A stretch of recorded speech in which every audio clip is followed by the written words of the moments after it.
Are we ready? Right.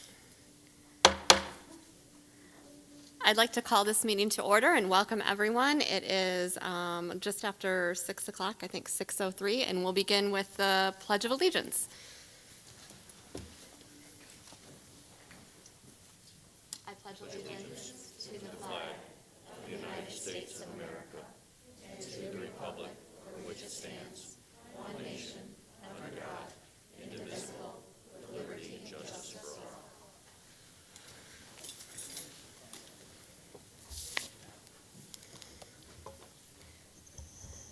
Good evening. I'd like to begin tonight with an announcement from Dr. Shaner. Thank you, Madam President. Seems like we've been doing this all too often, but this evening, first of all, I'd like everyone to continue to keep the Santo family and Brendan Santo in your prayers. As you know, on October 29th, a former Adams student, Brendan Santo, went missing on the campus of Michigan State University. As the search for Brendan continues, of course, we always remain hopeful. If you have a tip, please call the MSU tip line at 844-996-7873. If you think you've seen Brendan, please call 911 immediately. And above all else, keep the Santo family in your thoughts and prayers. Also, earlier this month, we lost our colleague, beloved coach at Stoney Creek High School's football program, Mr. Jim Madigan. Our thoughts and prayers are with Coach Madigan's family and friends and all of the lives that he touched and all the young men that he had impact on through this very difficult time. So let's just take a moment and remember both of these families in our thoughts, our prayers, and our reflections.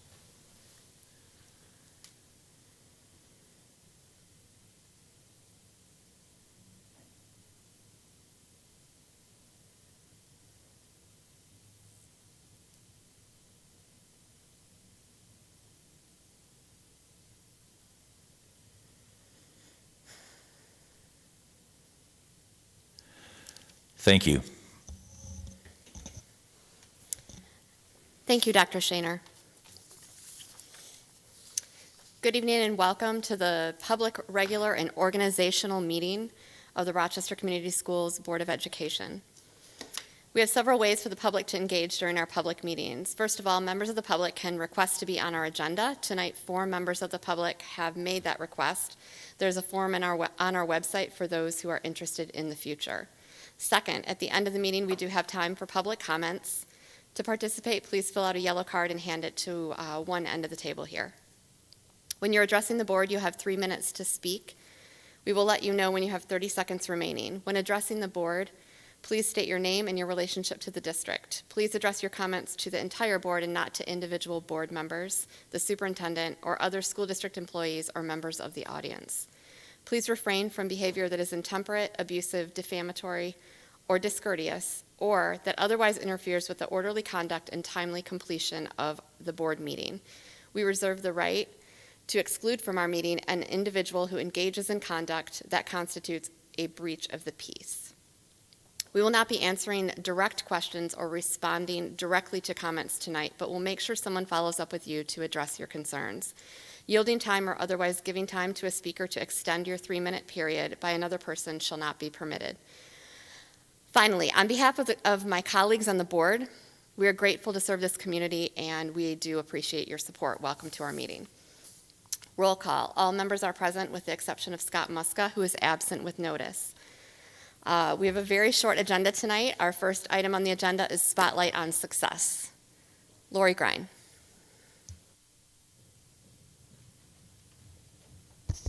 Good evening. As you're aware, January is School Board Appreciation Month. We have some very special guests this evening, all of whom are here to express their sincere gratitude for you, our Board of Education. For our first presentation, we'd like to start by sharing some background information. On February 12th, 2018, the Board of Education approved the initiation of a strings program to complete the Rochester Community School District's music curriculum, which also includes band and choir. At that time, then board president Sandy Fiaschetti said, and I quote, "The Strings Program represents an example of how we can all work together to achieve great things for our students. Community members brought forth a proposal and patiently worked through the process to enhance our programs. We are extremely happy with the results." Here we are today, 4 years later, celebrating the board's commitment to advanced learning. We are joined by Erin Holden. Erin, if you can kind of just, there she is. We're joined by Erin Holden, our K-12 music coordinator and teacher, who enthusiastically embraced the challenge to launch the RCS Strings Program back in 2018. Erin is on the balcony, as you can see, but she asked that I relay her gratitude to the board. She is thankful for your unwavering support of the music program and appreciates how the board continues to promote the arts within Rochester Community Schools. Joining Mrs. Holden is the Rochester High School String Chamber Ensemble, directed by RHS and Ruther Orchestra teacher, Mr. Joe Harmsen. Mr. Harmsen, there you go. This ensemble is among the first within our district to perform at the high school level. As you remember, we started the program in 6th grade. Now those 6th graders are in 9th grade.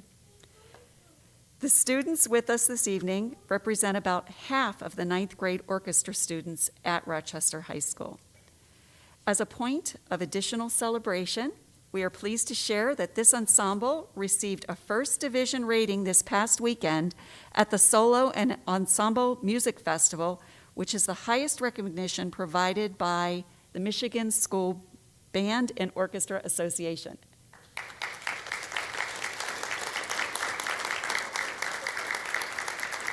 And so without further ado, please join me in welcoming the Rochester High School String Chamber Ensemble.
Thank you. That was amazing.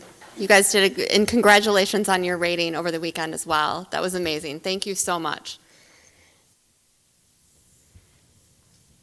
Thank you. At this time, we would like to welcome McGregor Elementary students and staff, along with Principal Mr. Dave Poncius, who would like to make a special presentation.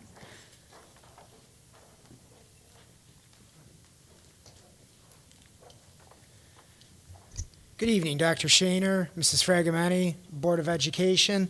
As you know, this month is Board Appreciation Month, and our students said, hey, what can we do to show some gratitude? And this is one of our characteristics of the Positivity Project. And I said, hey, we can make some signs. What do you guys want to do? And I'd like to turn it over to our fifth grade teachers, Miss Paz, Miss Wilkins, and Mrs. Foster, who are going to introduce these students, and then they're going to share some letters of gratitude with you. Ms. Paz? Miss Wilkins? On behalf of all of McGregor, for sure, we are super thankful for your volunteerism, the time that you give for our school district. We appreciate everything that you do, and I'll hand it off. You can introduce yourselves, right? Go ahead.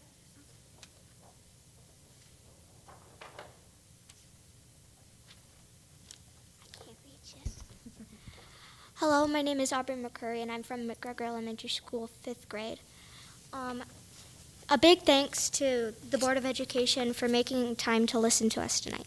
We came here tonight to show you just how much we appreciate and recognize all the effort that you put into your positions. You are like the glue to our school community. That's why we made these posters to show our thanks.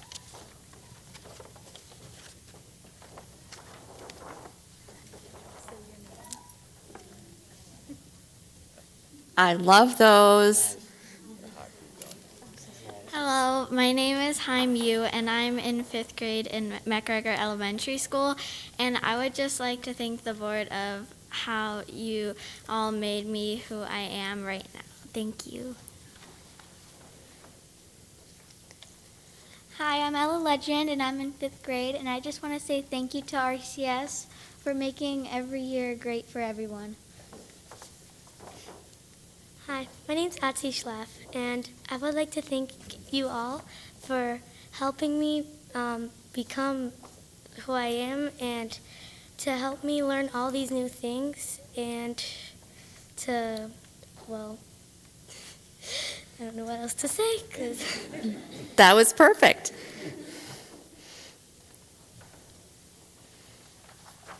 Hi, my name is Lillian Short, and I would just like to thank the RCS community for how much you provide for our schools, and yeah.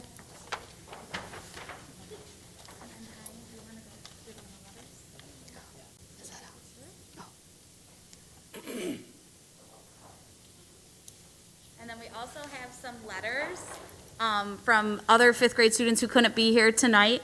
So they put a lot of love into these letters, so they'll kind of pass those out as well. So thank you again from the bottom of our hearts for all you do to support us. Thank you, guys. Thanks, That's so thoughtful of you. Thanks, guys. Thank you so much. We'll pass these around. Loved the posters. Very much appreciate the hot glue gun. There's many days I feel that way. Thank you. Thank you so much. We'll pass these around, and thank you so much for being here tonight. I'm sure you all have many more fun things that you could be doing at home, so on behalf of all of us, thank you for being here tonight.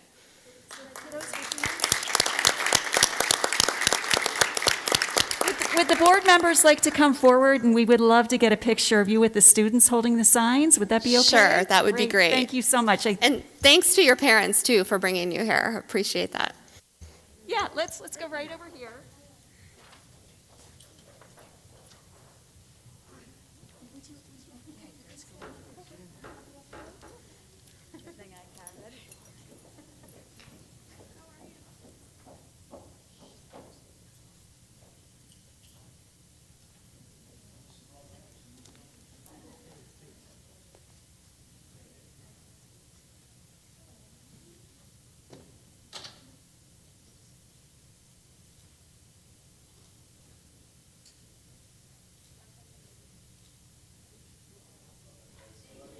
Awesome.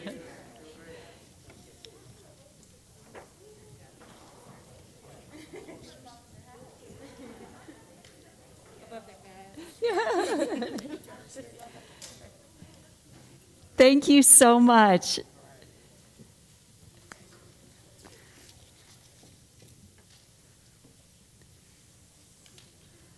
The love continues. We are always so grateful for our amazing parent volunteers who, like our Board of Education members, donate their time and talents to support the students of Rochester Community Schools and enhance our programs and services. Please join me in welcoming PTA Council Treasurer Nikki Stringer, who would like to say a few words. Nikki. Thank you, Mrs. Grine. Good evening. Strong schools are the foundation of a strong community. Thank you for your tireless dedication to our schools, for your enduring support and leadership, even during a pandemic that has lasted longer than any of us could have imagined. Thank you for your willingness to serve day in and day out, without pay and often without thanks. You devote countless hours in meetings and on your own personal time to ensure every child in our district has the same opportunity for an outstanding education. Thank you for making the tough decisions, for studying educational issues, rules, and regulations, for working as a team toward a common goal. Thank you for the care and concern you give to our students, staff, administrators, and the community. Most importantly, thank you for advocating for our students above all others. From one group of volunteers to another, thank you for all you do. Being a volunteer on the council has given me insight I did not see before. The district parents may not know that our council meets with the superintendent and members of the cabinet on a monthly basis, and we bring a long list of questions, concerns, and comments to them every time. We take the feedback from the leaders of the PTA units at each school, and we make sure these messages are communicated, and we bring those answers back to the unit presidents to share with their own schools. But if you only saw the council at our monthly district council meetings, you would think we're nothing but mindless supporters of the administration who do nothing but cheer them on. Just like the community viewing a Board of Education meeting may get the impression that the board views their only job as formally approving anything the administration sends their way. The amount of work and discussion taking place before these formal meetings is staggering, and we know you're doing it with the goal of providing the best educational experience for the students. I think it's amazing that many of you are former PTA volunteers and leaders. You know what it's like to plan and execute an event or program rather than just complain or tear it down afterward. You know how much effort goes into preparing and planning for the district rather than just being a critic. I challenge anyone who finds themselves sitting on the sidelines, passing judgment, to actually put forth the effort to create something instead. That doesn't mean that all volunteer efforts are perfect or don't need adjusting. Listening to the complaints and suggestions and making those changes for the future is important too. But I also challenge those commenters to make their suggestions constructively rather than nastily and personally. I challenge those commenters to get involved at the school and district level and go to the meetings where the administration can answer the questions and respond directly. You might be surprised what you learn there. It's easy to get up at a Board of Education meeting and make an outrageous comment designed to just provoke a response when you know the board members and administrators are bound by their policies not to respond. Thank you for all that you do. We're better than that. And as a council, we look forward to working with you. Thank you. Thank you, Nikki.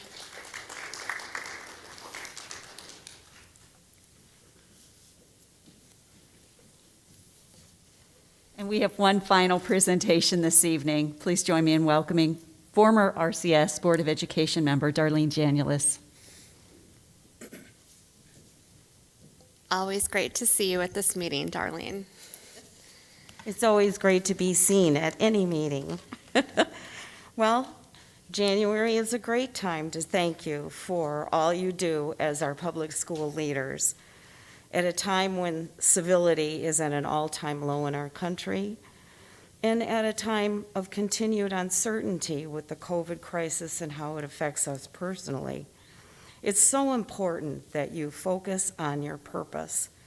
The most important responsibility of a school board member is to work with the community to improve student achievement. Now, there's an awful lot that goes into that very simple statement, but anything that is not linked to student achievement is nothing more than a distraction. The best advice I ever received when I was on the board was don't allow yourself to be distracted from the mission that you have in meeting the diverse educational needs of all our students.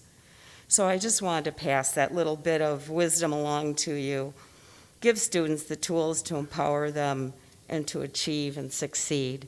And anything else that ends up on your plate, it's just noise. Don't be distracted by it. And so with that, I'd like to read a letter from my boss. And he writes, "Dear board members, on behalf of everyone at Frank Rewald & Son, I want to take this opportunity to thank you for your dedication to Rochester Community Schools. We recognize and appreciate your generous sharing of your time and energy on behalf of the children of our community. As public servants and super volunteers, you donate your time and talents to ensure that all students have the best public school we can provide. You sit through meetings, read detailed reports, listen to parents' concerns, and do the hard work to benefit the students of the community at large. Your efforts do not go unrewarded. The actions you take affect the present and future lives of all our children. Make no mistake about it, the whole community benefits from good schools.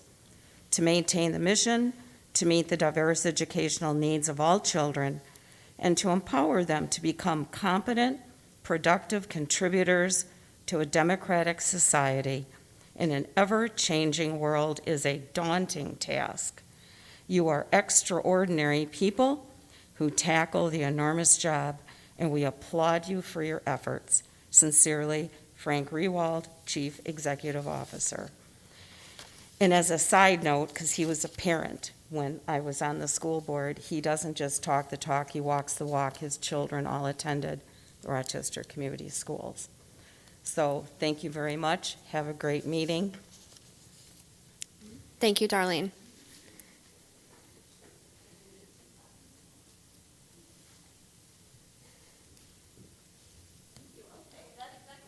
Okay.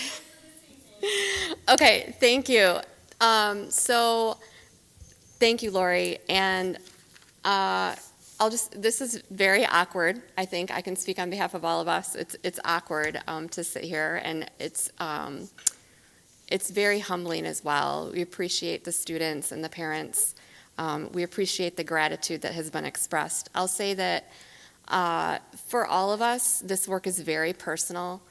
We wouldn't be here if we didn't believe in the mission and in the work that we're doing. And finally, the gratitude is mutual. We're very grateful to be in these roles, and we're very grateful to serve the community and to be here this evening. So once again, thank you. Thank you, Lori and team, for coordinating. Much appreciated. And also a shout out to the quote from Dr. Fiascotti. She would be very humbled as well that she was quoted. I know that, I remember that meeting, so thanks for that. So the next item on the agenda is one of the only items on the agenda, if not the only, one of the only business items on the agenda. The January meeting is our annual organizational meeting. And the main order of business at this meeting every year is the election of officers and the reading and the review of the Code of Cooperation among board members. So without further delay, I will start with item 4.1, which is the election of the president of the Board of Education. And I will take a motion to open nominations for president, first of all, moved by Barb, seconded by Michelle, and I will ask my colleagues if there is a nomination for president. Madam President, I have a nomination for president. Go ahead, Joe. Thank you. And thank you for your service over this past year and your leadership. Madam President, I nominate Kevin Beers to be the next president of the Rochester Community School District. I've learned quickly that I can't predict the future. How then could this board choose its next leader? Well, it occurred to me that reputation is how you pick leaders. It's how you pick anybody. You look at someone's reputation and you rely on that to hang your hat on as to what's going to happen when the times get tough. Kevin has a reputation for caring for this community, and not just through his charity service to this board, but through his service to other charities in the community, which, by the way, I've seen firsthand. Kevin is a partner and advocate for teachers, I think probably because he was a teacher himself. He'll be a good partner to our teacher partners as we enter into the new year. He has a commitment to service, evidenced by his service, long service to this board, and maybe during one of the toughest hours. He has a reputation for love of family, which I suspect is what drives him. This reputation gives me confidence that he will lead us and lead us well. I support this nomination today, but more importantly, Kevin, if you accept, which, by the way, I hope you do, I promise to give you my support each day in the next 12 months and thereafter. Thank you for that. I'm assuming there are no other nominations, but I'll ask if there are other nominations for president. Seeing none, I'll take a motion to close nominations for president. Moved by Mike, seconded by Barb. And now I have to ask the very important question. Kevin, do you accept the nomination for president? Who could say no after that? Yes, I do. And I will take a roll call vote for naming Kevin Beers the next president of the Board of Education. I'll go down the list. Joe? Yes. Barb? Yes. Michelle? Yes. Mike? Yes. Kevin, you have to vote for yourself. Do I abstain or do I say yes? You can say yes. Okay. And my vote is a resounding yes. All those in favor, we're all in favor. Motion carries 6-0. And Kevin Beers, I am ecstatic to turn this over to you and to turn the meeting over to you, in fact. So go ahead and take it away, Kevin Beers. President Kevin Beers. Thank you, Kristen, and thank you, everybody. It's humbling, and we will carry on. Next on the agenda is the election of Vice President of Board of Education.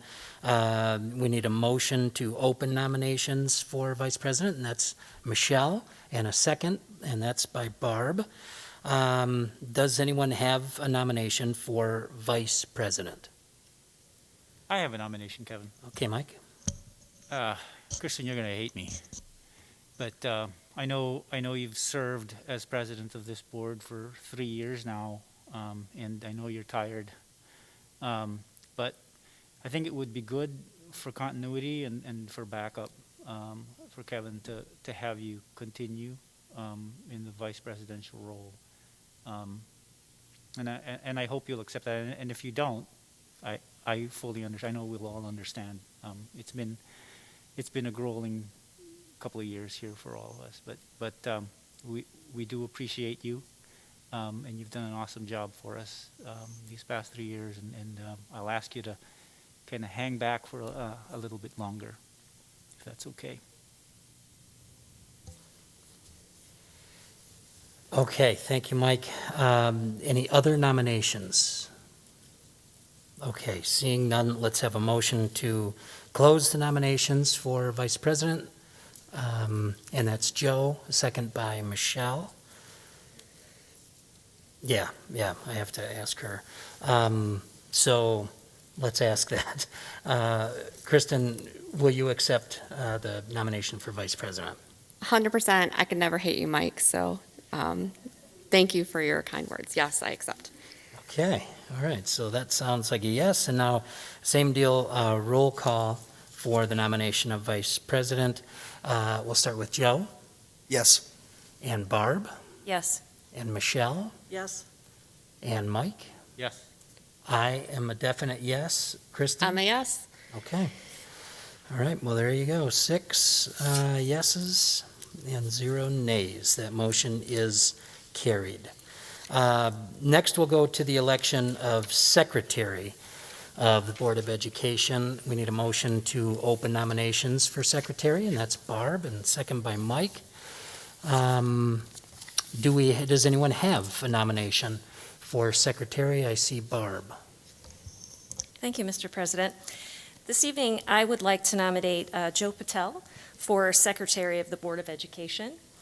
I feel that Joe would be a great selection, even as a newbie rookie, to slide into the role of secretary, given his acumen in the law field. I think his wordsmithing would be welcome, and his eye for detail. So I nominate Joe Patel for this position. Very good. Thank you, Barb. Any other nominations for secretary? Okay, seeing none. We need a motion to close nominations for secretary. That's Mike. And a second. Maybe I should accept first. No. No? Okay. Yeah, I'm just following the following the sheet. It was moved by Mike and supported by Michelle. And Joe, do you accept the nomination for secretary? Mr. President, after tonight's presentations, you have to drag me out of here. I accept. Good for you. Excellent, and good for us. Thank you, Joe. Now, we'll take that roll call vote again. And Joe, we're going to start with you again. Yes? Okay, Barb? Yes. Michelle? Yes. Mike? Yep. Big yes here, Yes. and yes by Kristen. Again, that's 6 for the yes, and that motion is carried. Next is the election of treasurer of Board of Education. And we do need a motion to open nominations for treasurer. That looks like Michelle, and a second by Barb. Does anyone have a nomination for treasurer? President Beers, I have a nomination for treasurer. Okay. So I'd like to nominate my colleague Michelle. So Michelle, you and I have worked together for a long time on this board. I look forward to lots of good things to come. I am nominating you for treasurer and look forward to having you on the steering committee. Any other nominations for the role of treasurer? Okay, moving forward, we need a motion to close nominations for treasurer. And I see Mike, seconded by Kristen. So the big question for you, Michelle, do you accept the nomination for treasurer? I'd be honored to accept that. Thank you. Okay, her answer is yes. And we'll take a roll call vote. Joe, starting with you again. Yes. And Barb? Yes. Michelle? Yes. Mike? Yes. I am a yes. Yes. Kristen? Yes, okay. 6 yeses, and that motion is carried. And it looks like that's it for that portion of it. Okay. Thank you, everyone, for the cooperation. Speaking of cooperation, moving to the next item, it's the Code of Cooperation for Conduct among board members and Code of Cooperation for Board Conduct with administrators. Joe, I believe you have a copy of this in front of you. If you wouldn't mind, could you read this? Yes, thank you, Mr. President. Section 0139.5, Code of Cooperation for Conduct of Board Members states, board members will share information and concerns with one another. Number 2, board members will respect one another and members of the community and value other opinions. 3, board members will be honest when expressing either their own opinions or those of community members. 4, board members are encouraged to offer solutions when they have concerns. 5, disagreements among the board members will be handled through frank, open, and respectful discussion. 6, individual board members have the responsibility to articulate the board's stance to the community. If board members express opinions outside a board meeting, they must be clear that they are expressing their personal opinions and not the opinion of the Board of Education. 7, board deliberations and discussions will take place in open meetings as required by the Open Meetings Act. 8, the board president will be the spokesperson for the board. The Code of Cooperation for Conduct among board members will be read aloud by the Board of Education Secretary in January of each school year. At that time, Board of Education members will be asked to sign the document by the president. Would you like me to read the Code of Cooperation for Board Conduct with Administrators?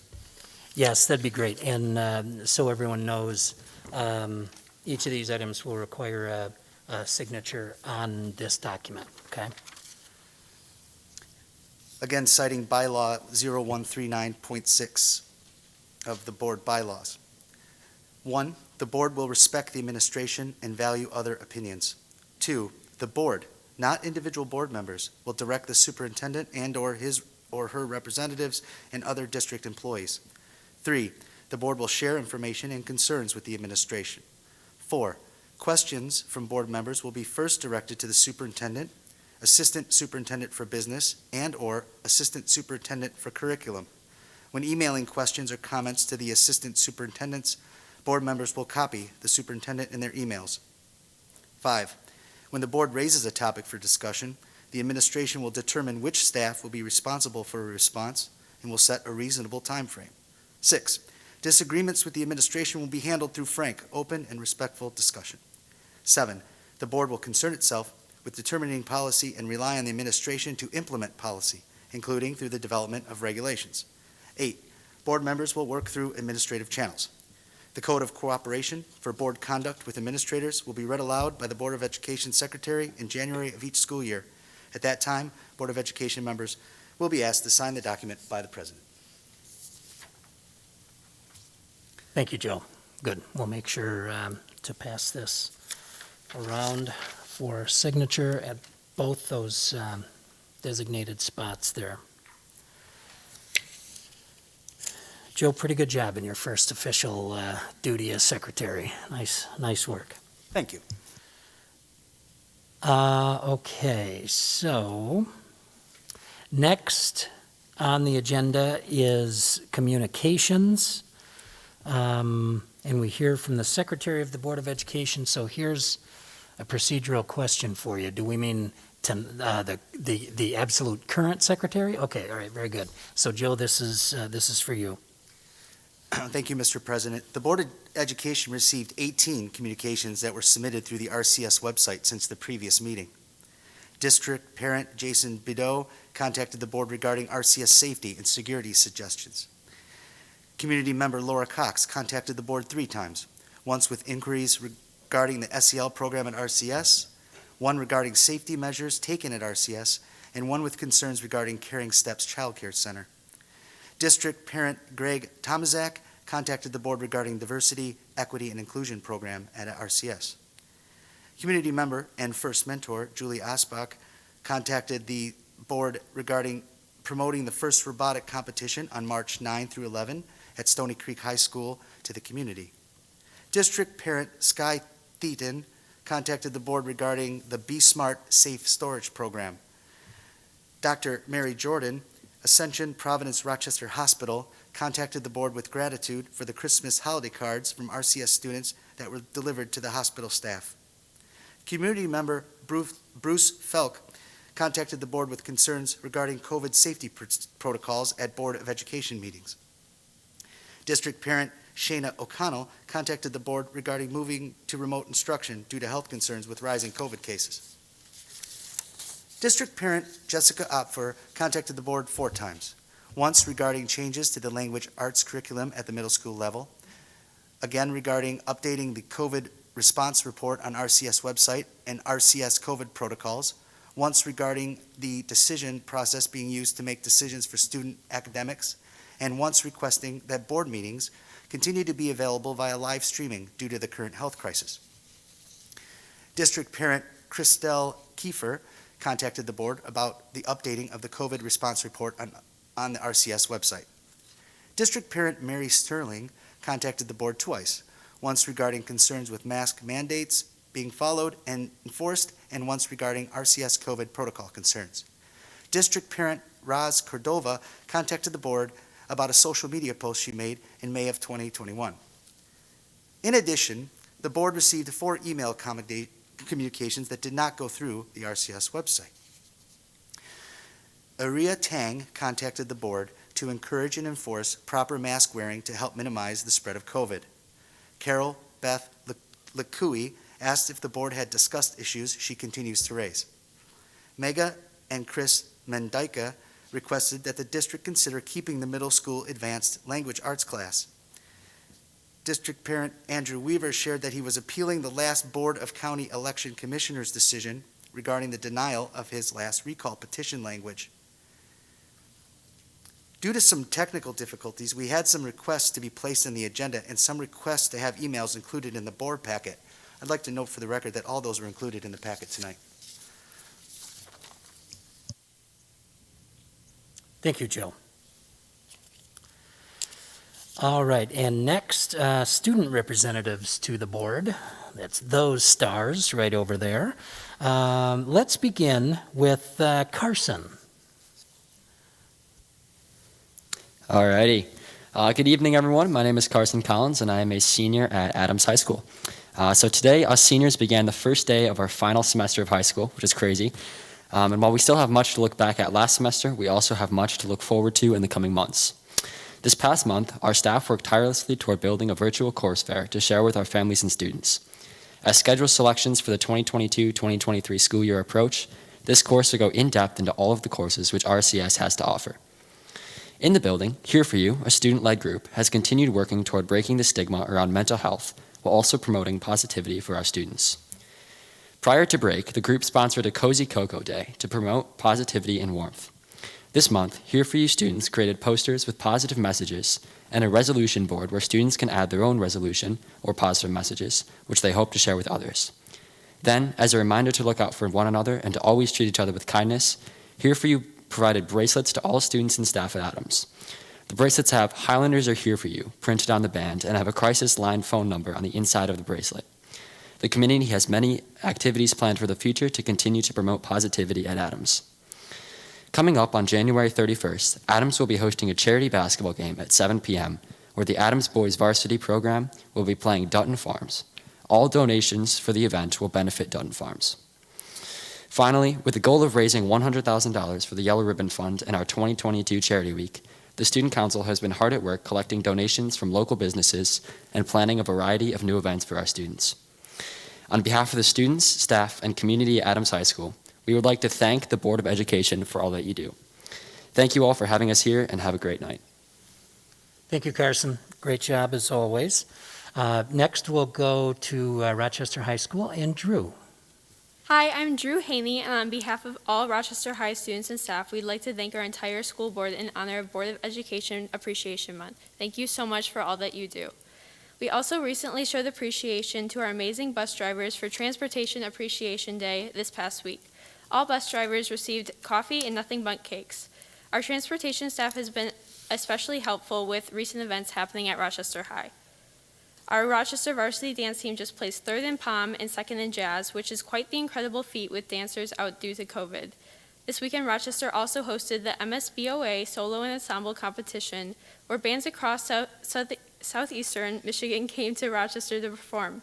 This past weekend was our chamber ensemble, and our band members are looking forward to solos and small groups this weekend. After a long weekend, students are looking forward to our Spirit Week this week to start off semester 2 right. Our theme for the week is Bright Futures. We are showcasing teachers every day this week on their careers in schools, posting scholarships daily, and also doing trivia questions every day. In light of the semester change, Rochester staff has written descriptions on the electives they teach for our course fair. Students are excited to take new classes along with athletic events coming up. We've also had a few Future Falcon athletic games recently. This Friday, we have our Wrestling Future Falcon Night at 6 p.m. at the school. Otherwise, athletically, students and our athletes are also very excited for the Crosstown Showdown against Adams. Our talented students are also looking forward to our coffee house where they can perform their talents. Thank you so much. Thanks, Drew. Next, from Stoney Creek, it's Ava. Hi everyone, my name is Ava Hall and I am a senior from Stoney Creek High School. On behalf of SCHS, I would like to thank the board for everything that you guys have done for us this year. We really appreciate it. Okay, Over the past month and a half, Cougars have been hard at work. The Cougar Spirit Cheer Invitational was this weekend, and we sent a huge congratulations to Rochester High School, who placed first, and Adams, who placed third. And a huge congratulations to our Cougar Cheer team, who placed second. They have been working so hard this year, and we are very proud of all the work that they've been putting in.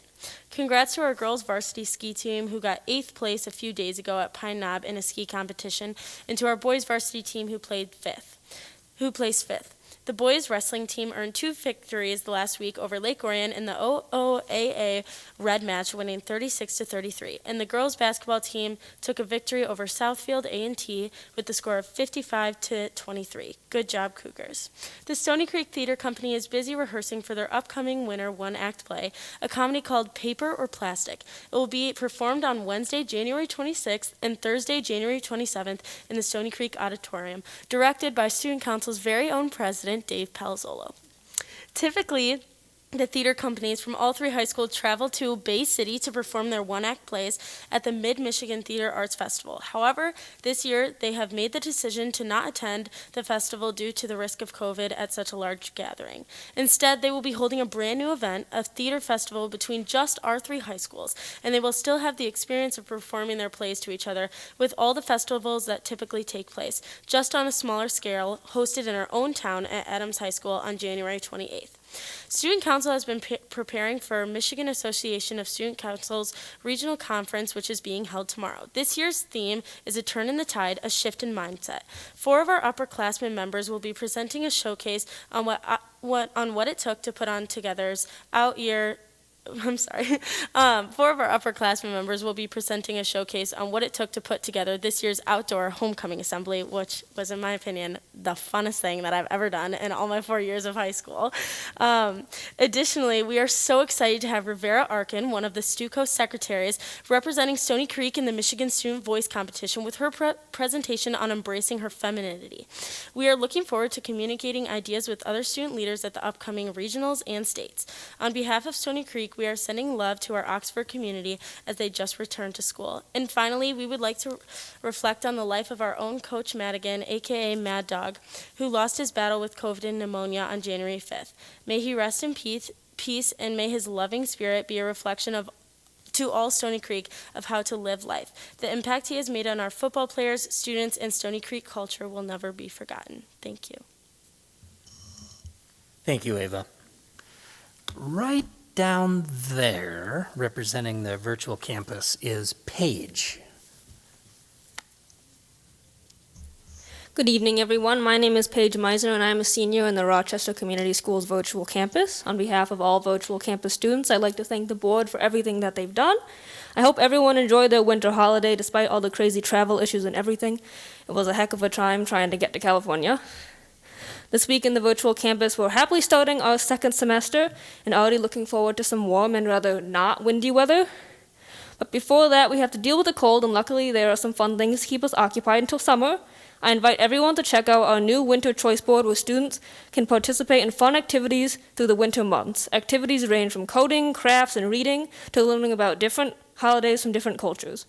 The virtual campus is also excited to announce the Big Bright Light Show in downtown Rochester. Students and their families will have the opportunity to participate in different community-related activities and earn digital badges.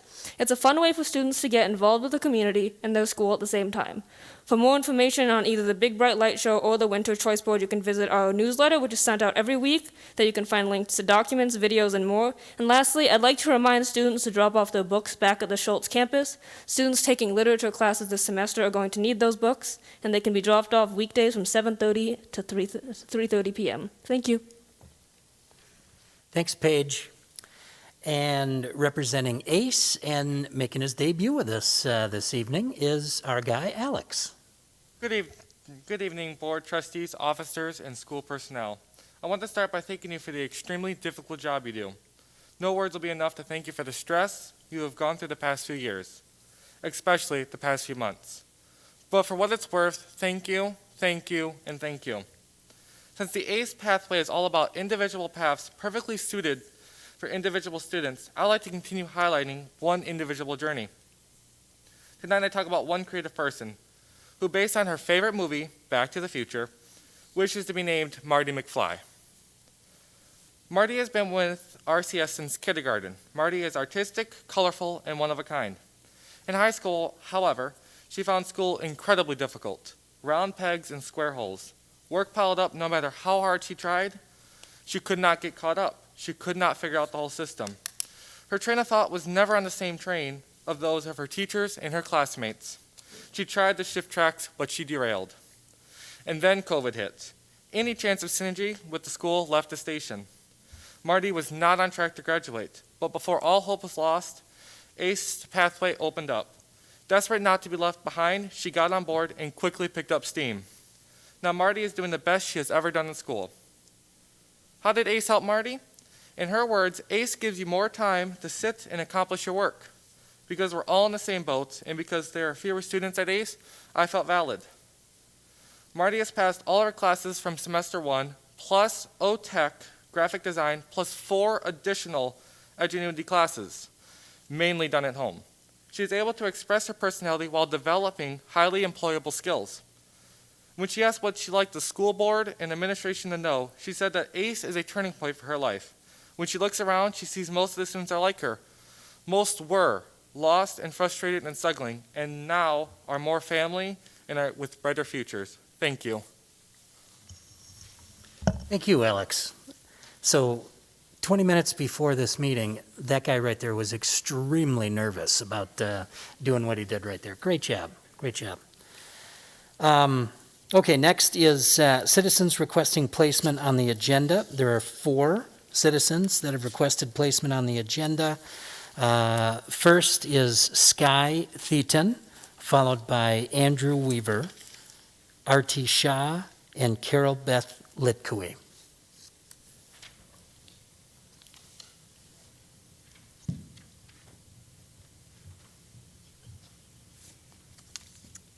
Hello, board members, Dr. Shaner, student representatives, audience.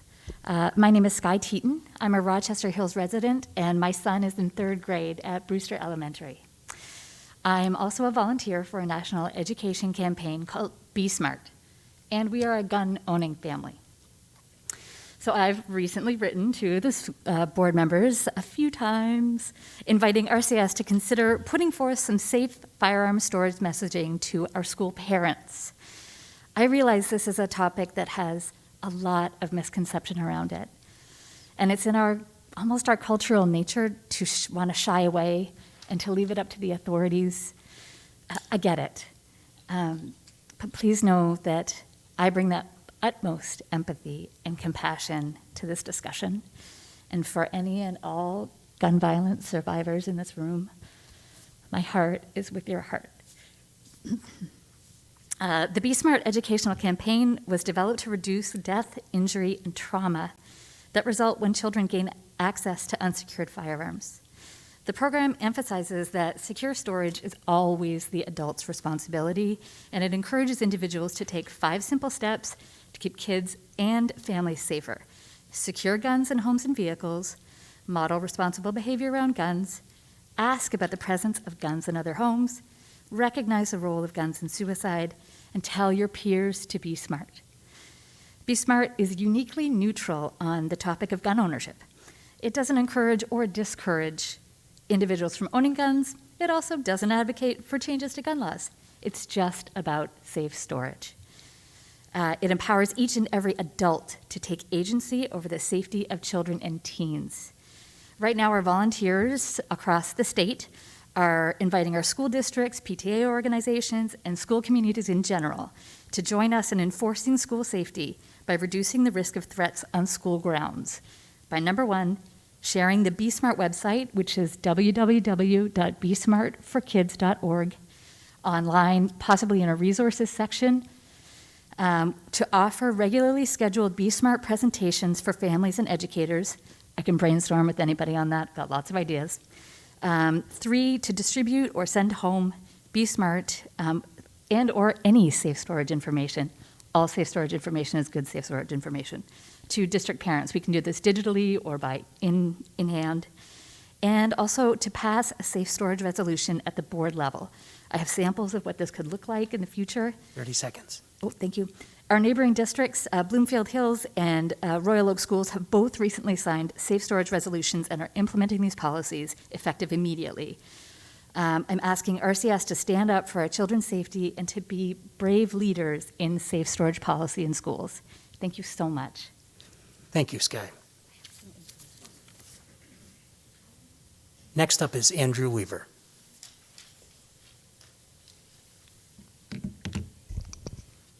So I'm Andrew Weaver. I have two sons at Brooklands. So the district had a keynote speaker yesterday, Goli Muhammad. This is someone that has publicly announced that her ideology is based on critical race theory.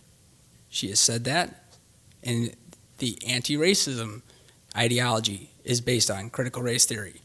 So when board members and our superintendent make statements that it is not being taught in K-12, that is not true. The question, and it would be nice if anyone on our board would ask the district if they do not know what that ideology is and that it's being used, or if they knew about it and allowed it.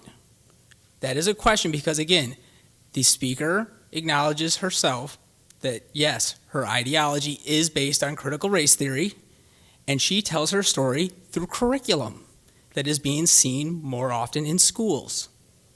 So we can stop with the straw man argument that we think that a college level course is being taught in K-12 schools because no one's made that claim, but the ideology is being pushed. And that was the keynote speaker yesterday for Martin Luther King Day. Someone that has also said that if you do not believe in anti-racism, you should not be hired as a teacher or as a superintendent. That hardly sounds like an ideal where you have a diverse ideal of thought if you have to aspire to one political ideology. Because again, she is someone that has stated that everything is political. And if you can't be apolitical, because as we learned in the PD session that the teachers took, if you're apolitical, you're part of the white supremacy pyramid. So this logic all turns us around to where if you don't agree, you're a racist. You're a white supremacist. That is what DEI is. And in the end, it's also a lot of hypocrisy. We saw the owner of the smoothie company have her business canceled for a post that she made on her personal time, on her personal Facebook page. But yet, the Longmeadow PTA president can tweet, "When will Macomb County stop being so Macomb County-ish? Some of these Trump tarts sound like they belong in the South." This tweet was brought to the district's attention, the PTA's attention, all the way up to the Michigan State PTA, including the superintendent was made aware of this. That person didn't get canceled. That person is still the president of the PTA at Longmeadow. If we cannot agree that that statement is offensive, bigoted, and racist, then what is DEI?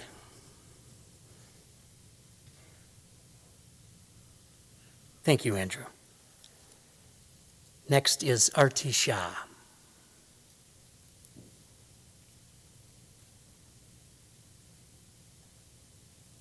Is Arti Shah present?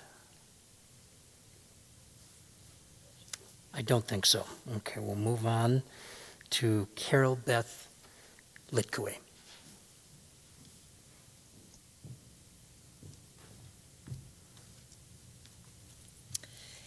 My name is Carol Beth Litkoway, and I have two kids at RCS. I've spoken before in November and December about the district's lack of transparency concerning class curriculum and the removal of advanced language arts in the middle schools. I'm hopeful that the district will meet with parents to revisit the decision about advanced language arts, since the reasons we've seen for its removal are very weak. However, the district is still hiding the curriculum for the history of ethnic and gender studies. As far as I know, the board has not discussed it because they won't respond to my questions about it.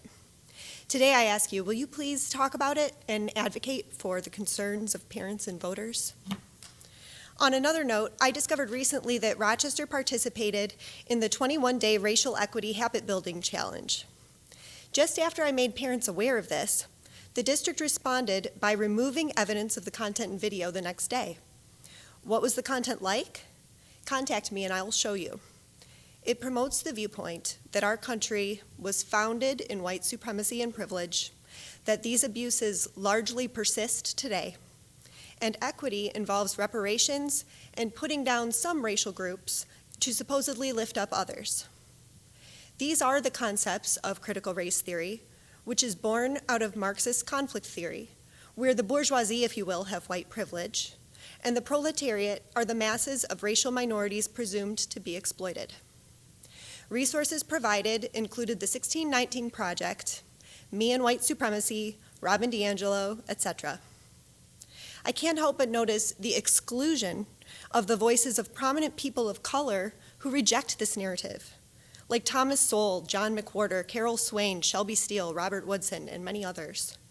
And let's not forget the Reverend Dr. Martin Luther King Jr., who lived during a time when unjust, racist laws actually were in place to oppress people, and who called for us to live out the true meaning of our creed that all men are created equal. He said we shouldn't judge people based on skin color.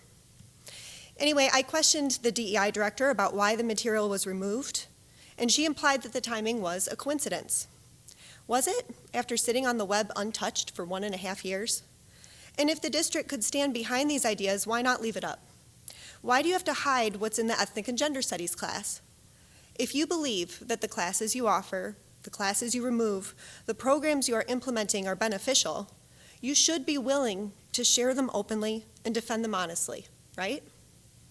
Aren't these the kinds of actions you see when people know that what they are doing isn't right? 30 seconds.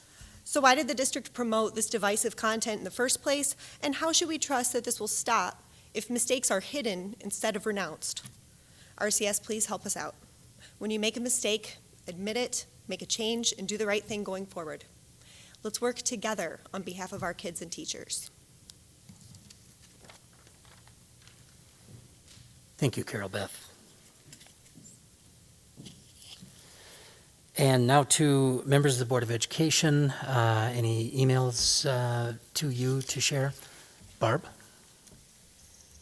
I received 2 correspondences from individuals via Facebook direct message, Jessica Opfer and Lynn MB, regarding mask wearing protocol for students and staff in the schools. Okay, thank you. Anyone else? Okay. Doesn't look like it. So next is PTA Council update.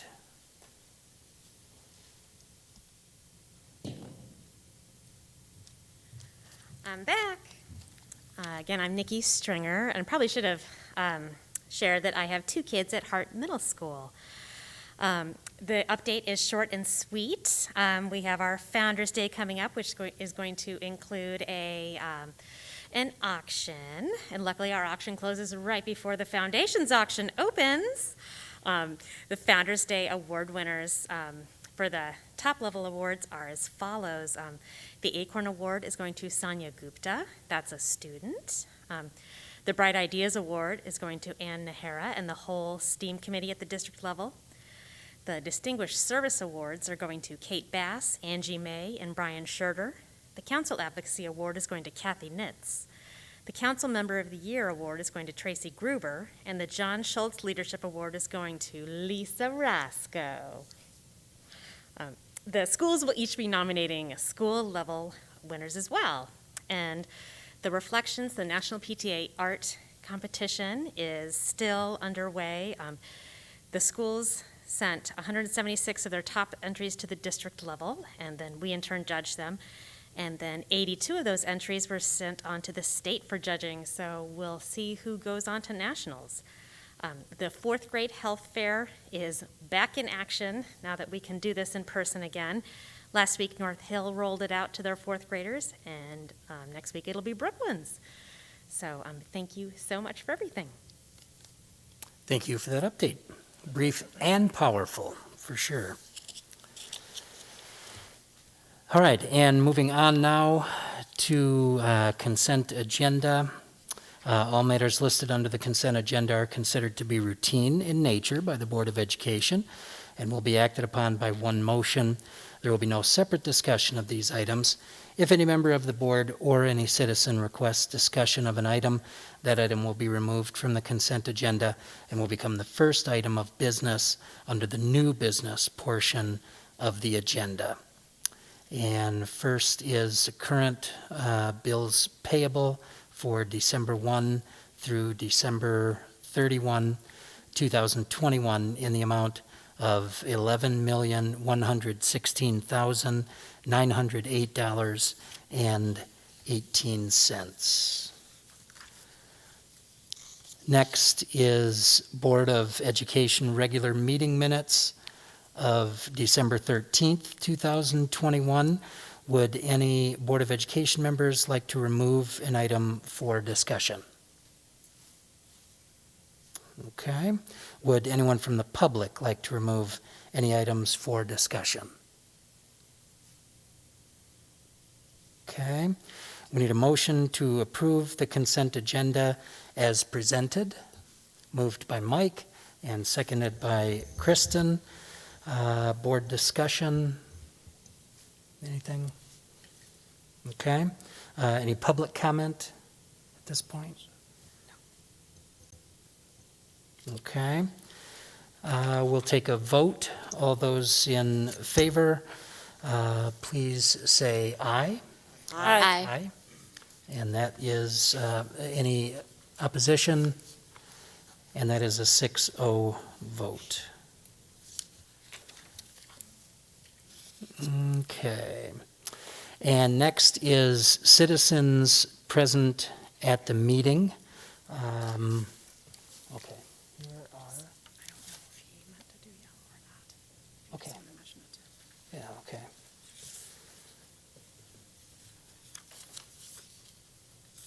All right, we have 3 cards. One of them is blue. It may have, which may just be an error.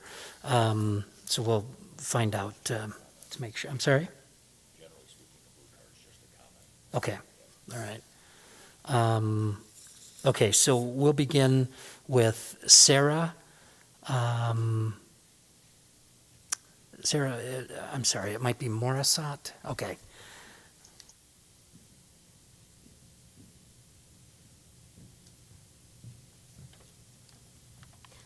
Good evening. My name is Sarah Morissette, and I come to you tonight as the parent of an Adams High School junior and as a 5th grade teacher in a neighboring district who's concerned about the safety of our children. It's been more than 20 years since Columbine, 10 years since Sandy Hook, and 4 years since Parkland. But the shootings continue. Now they're breaking the hearts of families in our neighboring community, Oxford. What we've done in the past is not enough. It's time to shift the responsibility from students, teachers, and staff being better prepared to survive a school shooting to putting our efforts toward being better prepared at preventing them. Once a shooter is in our school, there is very little that we as teachers and students can do but hide and hope in terror. But you, the board, and the administration, along with legislators, hold the real power to make a difference by preventing a shooting from taking place in the first place. I'm asking for 4 things. First, evidence-based threat assessment programs in the schools to identify students who are showing warning signs and appropriately intervening by expanding access to mental health services. Second, implement the Be Smart program, which has already been brought to your attention, and make sure kids do not have access to firearms that they could use at school. Third, ask all your teachers and school staff what they need to feel safer in their buildings. They are the ones on the front lines. Their input should be sought out and considered. And fourth, have interior door locks installed in all classrooms in RCS immediately. Oxford schools had these, and they saved lives. Clarkston schools installed them over winter break. Don't reinvent the wheel. Speak to them about how they implemented this. Some cost as little as $30. If you're worried about the cost, I feel confident that PTAs would be more than willing, along with parents, to contribute to this cause. I know I would. As a teacher, it is my responsibility to answer all the what-if questions of my students, and I assure you, there are many. How do you tell your kids that if they are out in the hall when a lockdown occurs, and it's too late for them to get into a classroom, they are on their own to fend for themselves? How should I react when I'm told that one possible option in the event of a shooting is having students throw books at the perpetrator? When 9-year-olds throwing books at an armed intruder is the solution to any problem, it's time to step back and rethink the strategy. 30 seconds. I know our community has differing opinions on many subjects, including this one, but the safety of our kids is one issue I think we can all agree on. It's time to stop putting the bulk of responsibility of dealing with school shootings on students and teachers by doing more to prepare them. Instead, let's work together to make sure another school shooting never happens. Thank you.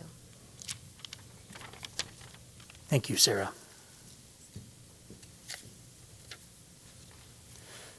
Okay, the next card I have is Bruce Felk. There he is, okay. Congratulations, you're among the 10% that said my name correctly. Hey. You get a star. Thank you. I just came in because I've sat through a few of these meetings now, and I really want to come here and defend the board.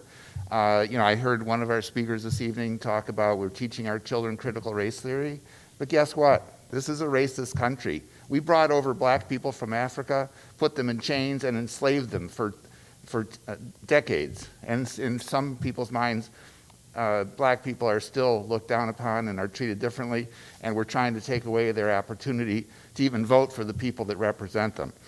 The last time I was here, there was a sign, I guess things have changed, that said, I believe it said that masks must be worn when you come in this building. And the minute I sat down, the woman behind me was not wearing a mask. I asked her if she was special. She didn't respond, of course. And I've had a couple conversations with Lori about this issue. And she asked me, what do you think should happen if there is a mandate, which I guess there's not. But we were requested to put on a mask when we come in here. 800,000 Americans have died from COVID, and yet people come into it, and the Omicron variant is surging in this country. Our hospitals are full, and people that have other issues cannot get beds. So why would anyone be in this room not wearing a mask as a simple precaution to keep other people from getting sick and themselves? I don't understand.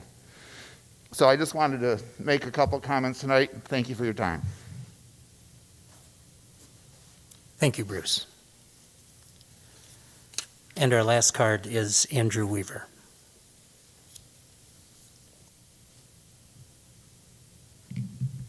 That's a good segue. We've got to start talking honestly with one another. There's plenty of data to show that masks are not effective. There's plenty of studies. So again, if you want to wear one, go ahead, please wear one. If you want to make your kids wear one, please make your kids wear one. But stop forcing it on other people. There's, again, CDC data out there, all the experts. But overall, when are we going to really acknowledge the examples we're setting? So again, go back to the PTA president. She also posts that Trump supporters are synonymous with racist, which again aligns right with the teaching of anti-racism. That if you don't agree with us, you have to be a racist. People have to understand that nearly half the country voted for the man. I was not one of them. But I also can acknowledge that not all of them are racist. Many on the left, their policies by closing schools in some of the cities that are very heavily predominantly African American are controlled by liberals. Those schools are the ones that are doing the disservice. Again, there's many studies out there that have shown the harm in closing schools and how they should not have been closed. So again, why is it the decision making from the left is not seen as racist when it's affecting minorities? But when individual people make decisions for themselves and don't believe in that ideology, they're racist. I mean, this is the logic that people want you to believe. It's got to stop. It is tribalism. We, again, just nominated Kevin Beers to be the president of our board. He berated a parent when she brought up concerns that someone contacted her employer, berated her publicly. And we just nominated him to be the the president of the board? In what world does that make sense? This is the kind of stuff that we just have to be honest about. Yes, critical race theory is a toxic, racist ideology that, yes, is based on Marxism. And again, I bet you many people don't really know what that means. So maybe we should have a conversation about that, help educate people on what that means instead of, again, being divisive and not being willing to talk about it, making up false arguments that you're not doing it. This is what some of the best conversations I have are with my liberal friends, where we have an exchange of ideas, where we challenge one another. But yet we've gotten to the point where we won't even speak to one another because being perceived to be right is more important than being right. Doing the right thing. We have harmed our students. We are teaching them bad things. When we teach them that the right thing is that you can be racist and call half your population in your school racist because their parents may have voted for someone you didn't agree with, and say that's the people that are saying we're going to make your kids better people. And that's time. That's insane. Thank you, Andrew. 3 minutes. Next is item 7.2, and that's members of the administration. Thank you, Mr. President, and thanks for your patience this evening. I just want to take an opportunity to, first of all, thank the board. You're all volunteers, and I know firsthand in the last 10 years that I've been superintendent, the people that have sat in your seats spent an enormous amount of time staying focused on serving kids and serving the community, and I want you to know from the bottom of my heart that I appreciate your service and I appreciate your support. I know our entire team does and our entire community does, so please take a moment tonight to really reflect on the service that you've given and the amount of time that you've done it and the amount of time that you spend. Second of all, I just want to bring attention to something Carson said that shouldn't go unnoticed. And I'm a little bit biased here because I'm a member of the advisory board of the Yellow Ribbon Fund. But our charity week set a goal of $100,000 to raise for the Yellow Ribbon Fund. If you're not, I might get a little emotional here. If you're not aware of the Yellow Ribbon Fund, it's an organization that supports amputees at Walter Reed.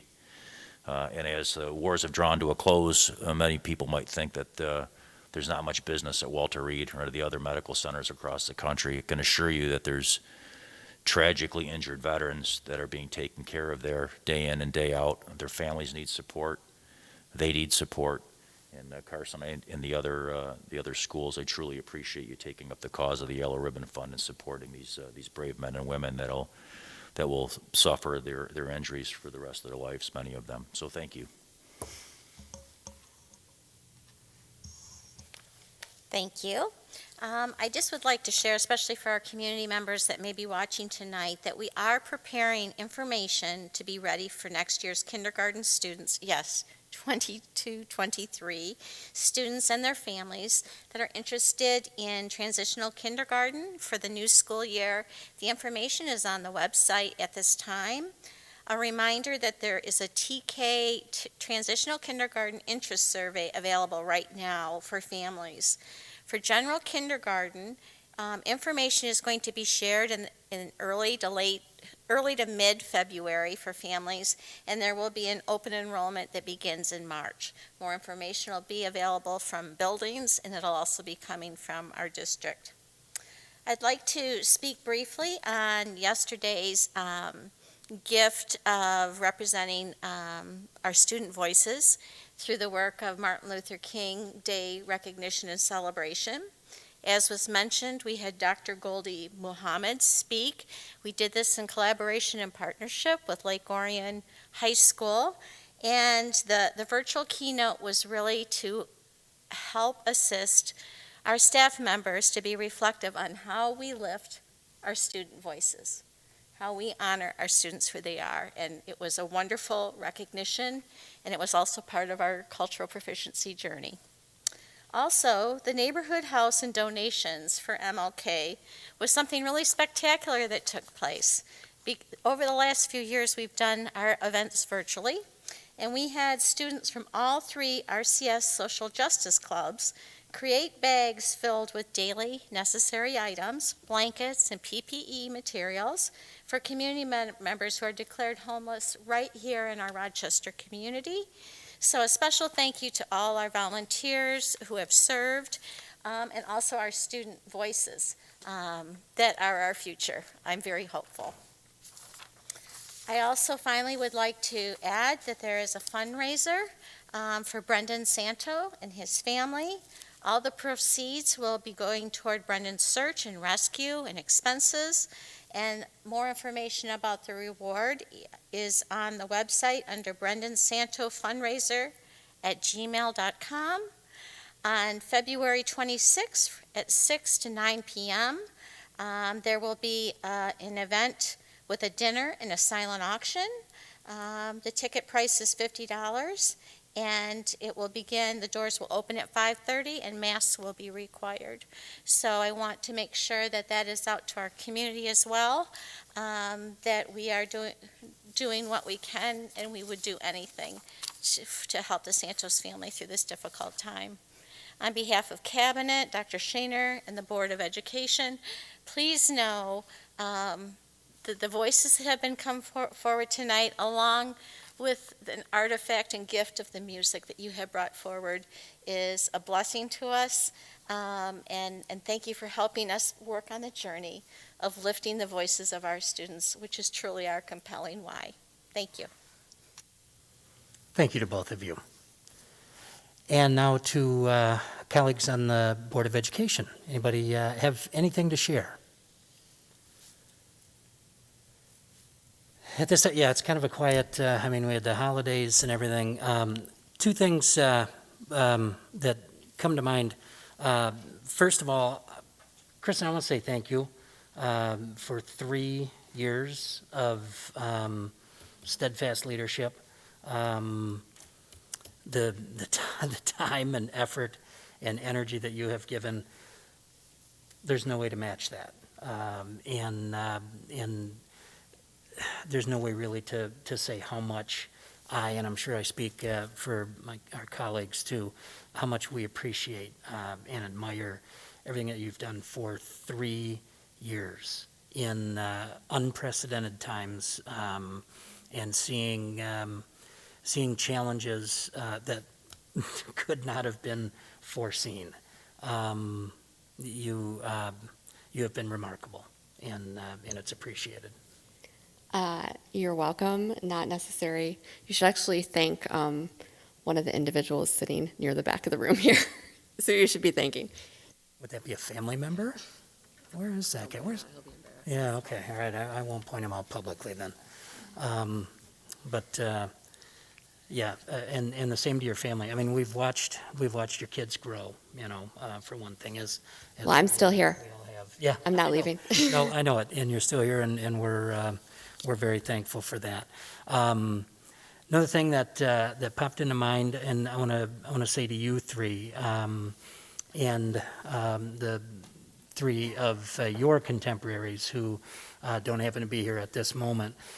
You represent each of your schools and the student bodies in your school. You represent everything that is right with youth today. And just like I mentioned, we've watched Kristen's children grow. We're watching you guys grow. And you know, there's a saying, one of my all-time favorite sayings is, what you are becoming is far more important than what you are accomplishing. Each of you happen to accomplish a ton of things every day, every week, every month, and you'll continue to do so. What you are becoming does exceed that, and anybody that has paid attention to you guys at all in any of these board meetings sees that. So thank you individually and collectively for being you. And please take that back to your schools too and the rest of the students. We are proud of every single student in this district. Please share that, okay? All right. And with that, we will entertain a motion to adjourn the meeting at 7:26 p.m. That motion is from Barb and supported by Mike. All those in favor, please say aye. Aye. Aye here too, and that's a 6-0 vote. It is now 7:27, and the meeting is adjourned. Thank you, everybody.